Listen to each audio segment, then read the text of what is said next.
Hey Upper Room, Jimmy here again, and I've got another teaching I want to share with you today.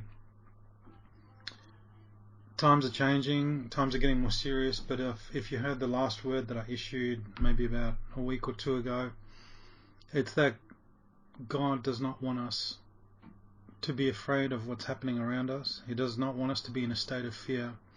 And if anything, He wants us to remain focused on what we're learning, on what we're doing, and He wants us to continue growing, okay, so that He can use us when the time comes. So that's where our focus needs to be. Until that time, He's got our backs, He's protecting us, He's watching out for us, and there is no real reason to panic. But we do need to remain focused, because if we don't, fear is just going to take us off course. We're going to lose time, and it's something we don't want to do. So with today's message, I want to continue on what the Lord has shown me, and this comes back to standing up as a son. I've spoken about this at least twice already, and I want to continue on that topic today. We are called at this time to stand up as sons. I don't think anyone can dispute that. Now, I do understand that stepping up as a son, for anyone who's been trying to do that, it is a difficult job. It is difficult because when we try and stand up, inevitably we're knocked off our feet and we're pulled back down. I just want everyone to know that we can stand up even if we are broken. We can stand up even if the enemy has hooks in us and is able to pull us back down. Okay, yes, it is hard. It is hard. I grant you that. I know that. I know that all too well, unfortunately. But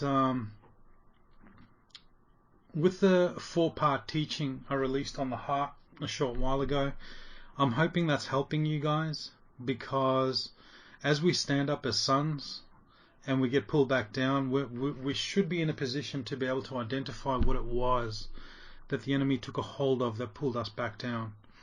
Every time he pulls us back down, he reveals the foothold he has in our hearts, in our souls. And as these footholds are exposed, we can take them to God for healing, for restoration, so that the enemy cannot use them against us again. And unfortunately, it's a tough journey, but this is the journey we're called to step up as a son. Every time you're pulled back down, get that foothold resolved, get the healing that you need, get it restored. Take it before God. And every time you get pulled down, get it healed and then stand back up. And this way we can continue to keep rising and to keep rising up.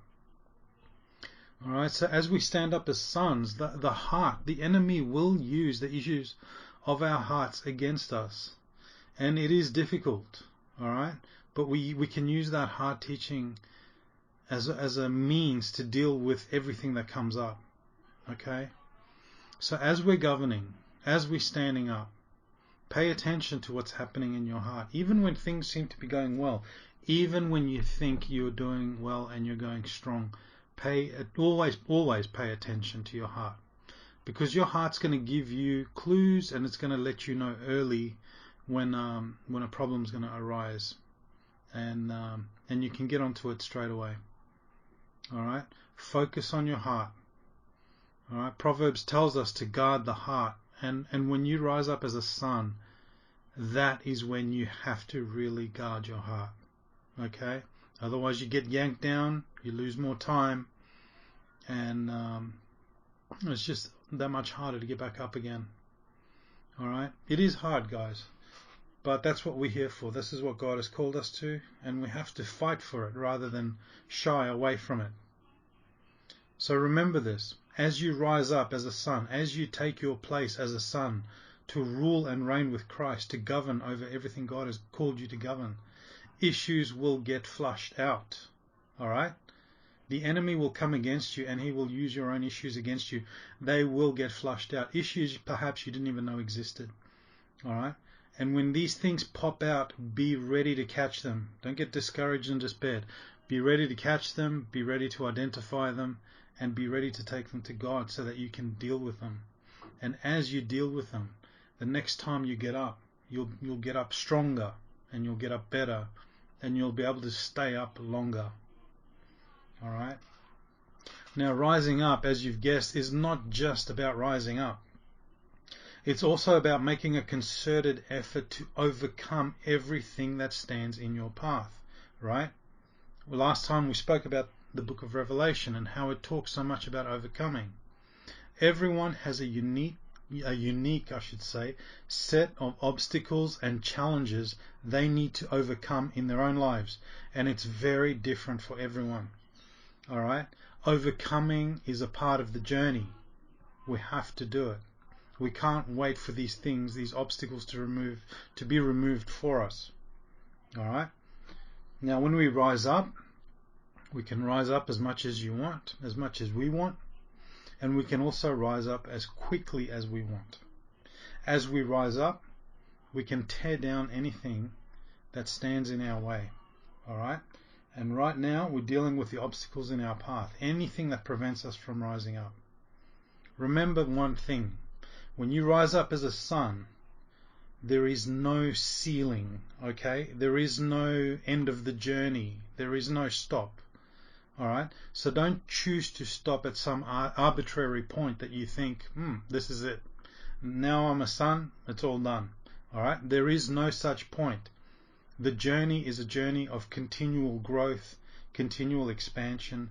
It's a journey in which we continue to get stronger, and God blesses us with more things to govern, okay? So there's no such thing as a ceiling, all right? As you do rise up as a son, you will get stronger, all right? If you deal with the things that are thrown at you, if you deal with the hooks that are used to pull you back down, and you keep getting back up, you will get stronger. And as this happens, you'll be able to do more. You'll be able to be more. You'll be able to cover more area. All right, so rise up spiritually, get stronger, and deal with anything that comes against you. And by that, I mean spiritually, right? I don't mean physical. When things come against you, don't and about it. You deal with it right there and then. You don't, if anything comes against you, you don't give it room to breathe, okay?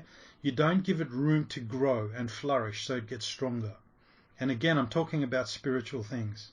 All right? You deal with it right there and then. You cut it down. All right? As sons, we have to be ruthless against anything evil, demonic that comes up against us, anything that tries to come and pull us back down. Ruthless. Okay?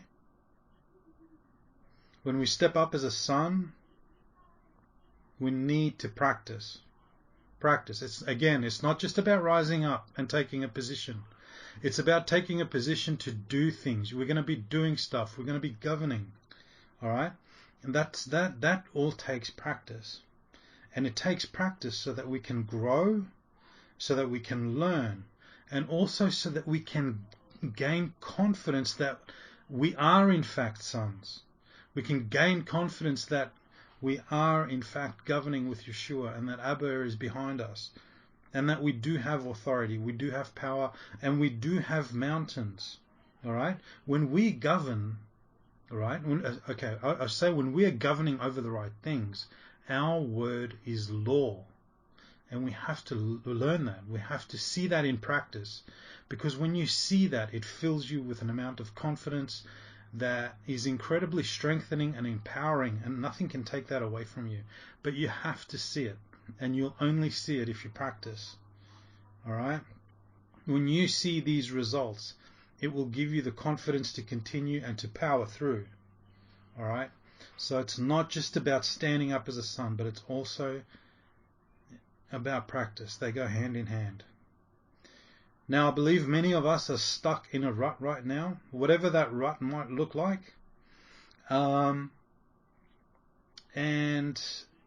in many cases, if not all cases, the rut is an ugly, unfortunate, uncomfortable place to be. But as I mentioned before, that is our comfort zones, and many of us are struggling to get out of those comfort zones. Many of us don't even recognize we are in comfort zones. All right? We are not in places where God wants us to be. All right? These comfort zones are essentially enforced and guided by our conditioning that has come at us through our lives, through various teachings, through experiences and pains, you name it. They all amount to something. They all amount to the conditioning you've received, and essentially where they take you is really not where God wants you to be. You've got to step out of that rut, wherever it is, whatever it is, and you need to step outside of that conditioning, which may mean becoming proactive, which may mean looking at things differently. Okay? If you want to step up as a son, this will require effort and discipline, because the rut is our comfort zone. Governing, for many of us, I think, is outside our comfort zones. All right? I say this from experience, but governing has been outside of my comfort zone for a long time. For the bulk of my Christian walk, I've always been accustomed to praying. We pray and pray, right? And we pray hoping and asking that God will help us, give us something, provide for us. Okay? Governing is a new thing. It has been for a while now. But we need to step into it because that's what we're called to. All right?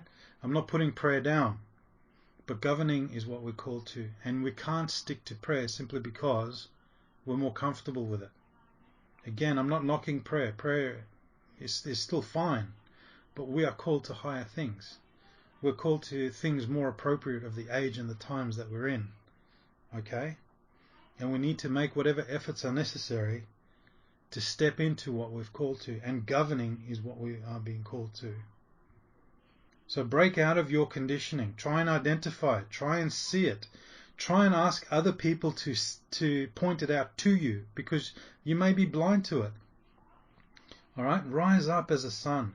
Break off the years of conditioning. All right? And rise up.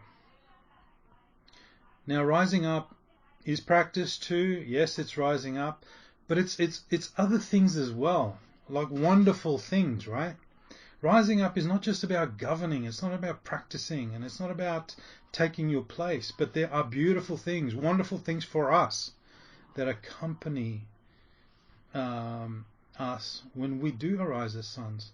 And the things that come to us as part of the journey are things such as renewal and healing and restoration. All right? Things I think we all need. When we learn to govern and we rise up and we start governing over our health, over our finances, over our jobs, our situations, our futures, our families, you name it, the list goes on.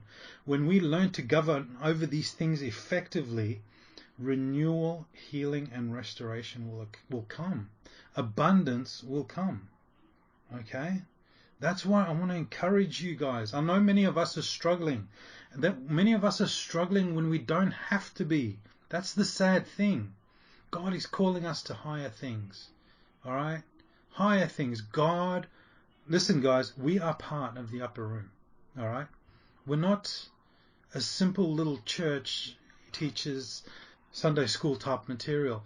We are on the cutting edge here, so to speak. And God has taught us amazing and wonderful things, and He expects us to practice them. All right? He has taught us amazing and wonderful things, but there's responsibility that comes with that.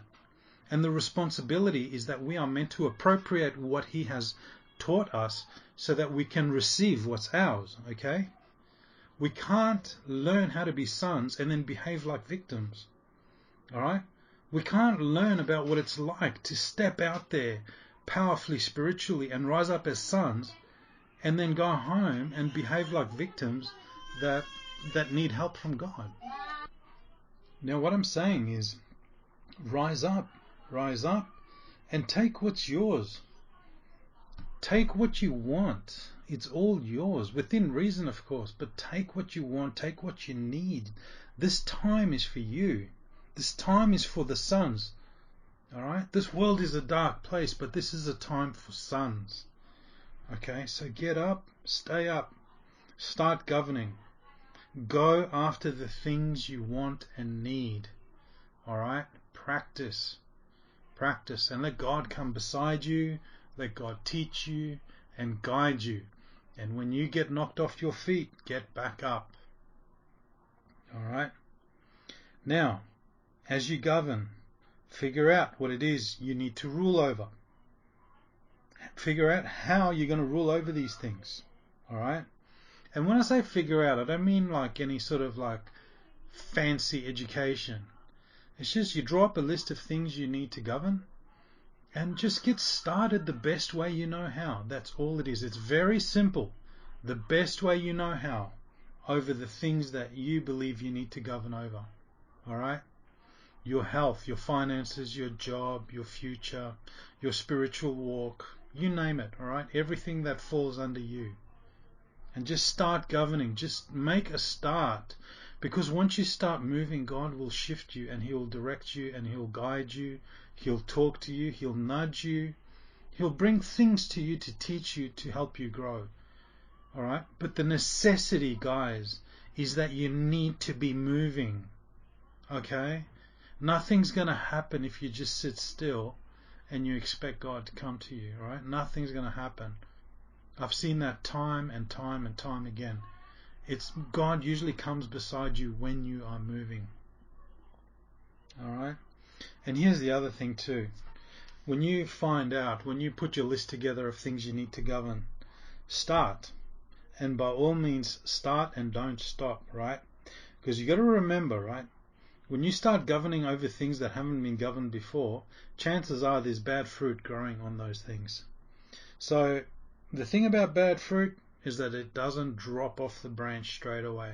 It takes a bit of time for that bad fruit to drop, and then it takes a little bit of time for the good fruit to come in its place. So don't get discouraged and don't despair when you don't see results immediately. It does take time. So don't be discouraged. Rule and reign persistently and consistently until something happens. Right? When it comes to governing, guys, persistence and consistency are your friends. Alright? Remember that. Now, our biggest goal right now is to get stronger and to get firmly planted in the Spirit. So get there and remain there and deal with opposition by watching your heart. Keep stepping through powerfully and try and go deeper and higher every time. Spend time building your connection with God. Spend time building that connection and stepping into it every morning. Invest in it. Ground yourself in it.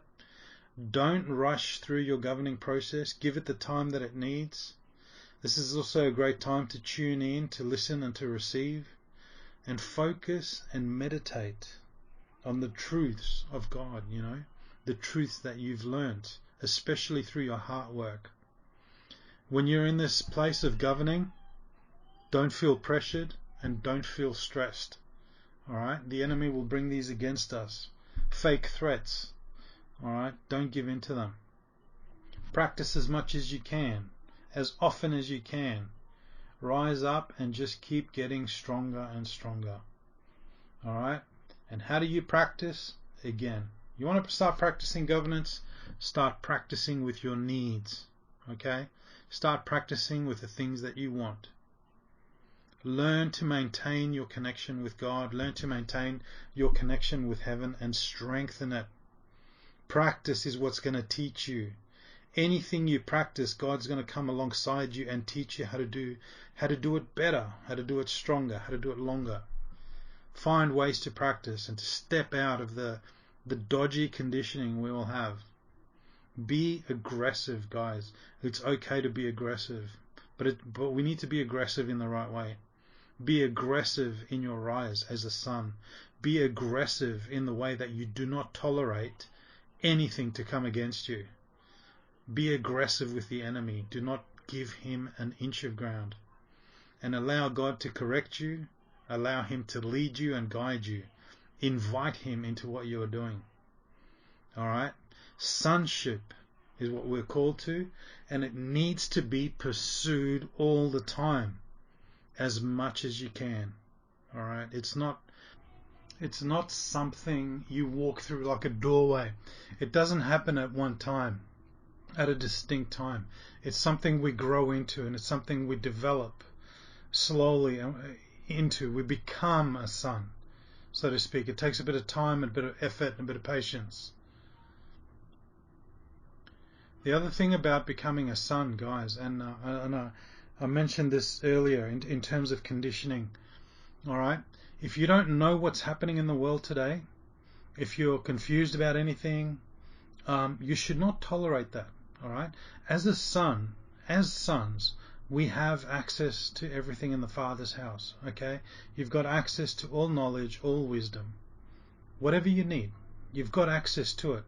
So if you're confused, you're lost, whatever the case may be, don't sit there and tolerate it. Go after it. Go after it as a son, because that is your inheritance. It belongs to you already. If you don't have it, you do need to go after it, because there's no reason you shouldn't have it. Alright, so normal sonship is something we grow into, and it's not a state that we reach. There's no end to this journey, but instead it should be a journey of going further. It should be a journey of going higher and deeper, getting more, doing more, learning more. We should always be pushing the envelope and never ever remaining static. Becoming a son is all about taking ground. It's about growing in authority. It's about growing in strength and confidence. A son thinks differently. A son looks at things differently. And a son has an entirely different perspective to the people of this world. Alright? And they all need to be established on their own, because we have to break free from the conditioning, again, from the conditioning that we've received. The conditioning we have as normal human beings. We have to break away from that. If you are going to rule and reign as a son, if you're going to govern properly, effectively, powerfully, then you need to start spending time doing just that. It's not going to happen any other way. All right? And during that time of governing and ruling and reigning, you have to be connected to the Father, the Yeshua, the Holy Spirit. You have to be connected to heaven. You've got to be seated on your throne. All right? You have to be receptive. You have to be upright. Always seeking knowledge and wisdom in everything you do. You have to be in tune and synced with heaven so that you can receive whatever needs to be received at the right time. All right? Ruling and reigning is done with God. It's not done apart from God. Okay? One of the reasons we, I think, have become uncomfortable with it is because some of us have thought that it's something we do on our own. And it's not. It's something we do with God. Okay? So, as we learn to govern, as we learn to rule and reign, we invite Him into everything we do, and He teaches us to rule and reign. Alright? And we learn how to work with Him, and we learn from Him, and we listen and we receive from Him. He teaches us and He guides us. Ruling and reigning with God is about allowing Him to teach us how to do it. That's the journey. That's the journey that we're on now. Okay? We're not ruling and reigning. We're doing it with God, and it's a journey of learning. Alright? We learn to rule and reign over what God thinks is important. And we learn to let Him lead us into what it is that He wants us to rule and reign over. If we are going to rule and reign, in the beginning at least, then we have to spend time doing it so that we can learn. The more time you spend doing it, the more you're going to learn, the more quickly you're going to learn. Ruling and reigning is about engaging God over things that He has placed in our care.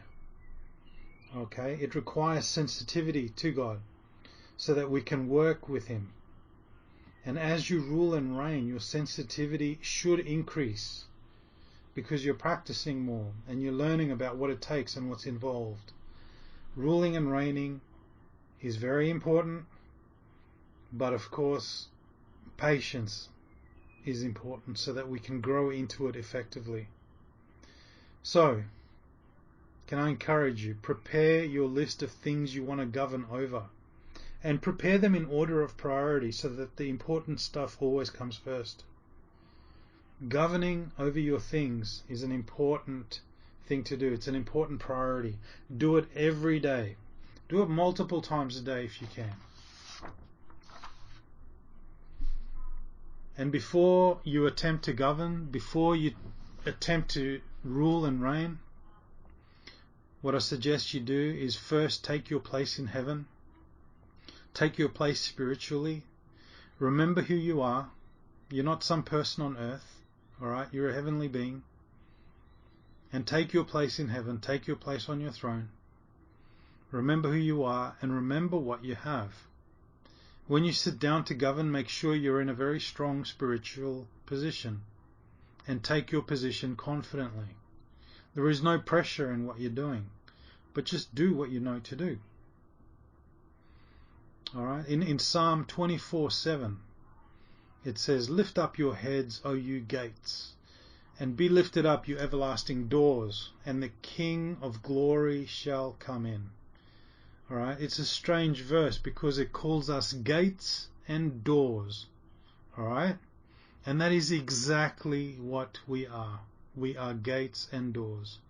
We are gates and doors between the earthly realm and the heavenly realm. So remember that you are a gate. And in order to function effectively when you govern, that gate has to be open. All right? Now, the heart, as we've said before, needs to be properly positioned before God, and the heart needs to be open to Him. Because here it is, guys. The heart is the gate. The heart is the door. Okay?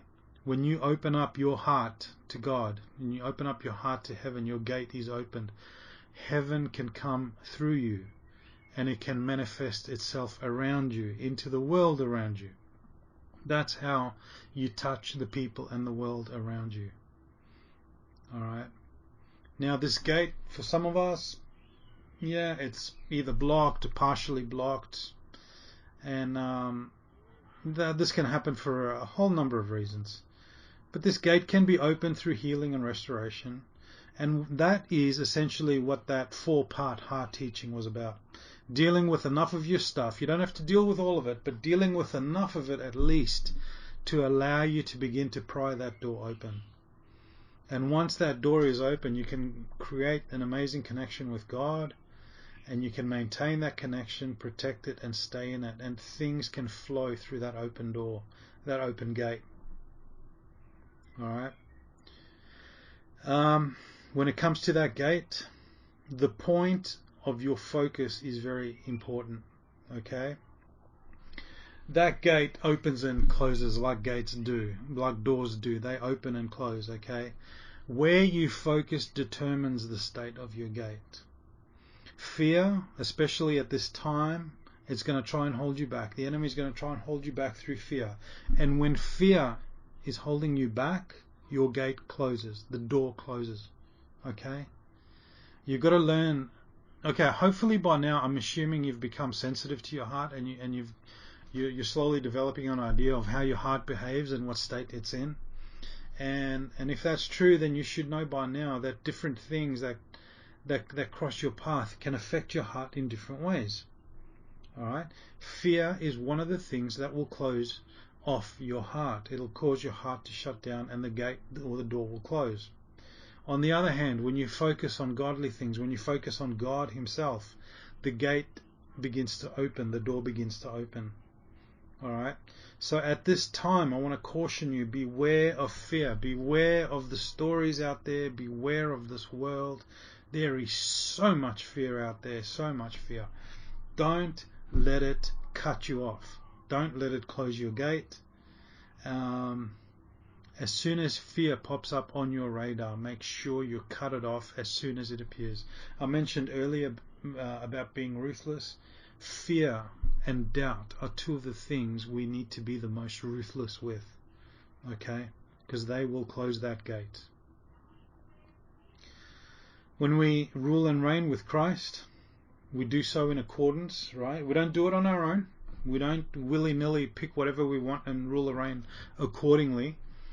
When we rule and reign with Christ, we do so in accordance with the will and the purposes of the Father over whatever it is that we're governing, okay? We may not get it right 100% some of the time. In the beginning, we may get it wrong most of the time. But that's okay. We're covered by God's grace. He will teach us, and He will help us develop the sensitivity we need to reign and govern accordingly. But what we are aiming for is governing over things with God's heart and His will and His purposes in mind. Okay? That's what we want to see manifesting in the things that we're governing. So, when you are ruling and reigning over something, the first thing you do is you put it into your heart. You're already seated with Christ in heaven. What you do is you take this thing and you put it in your heart. Okay?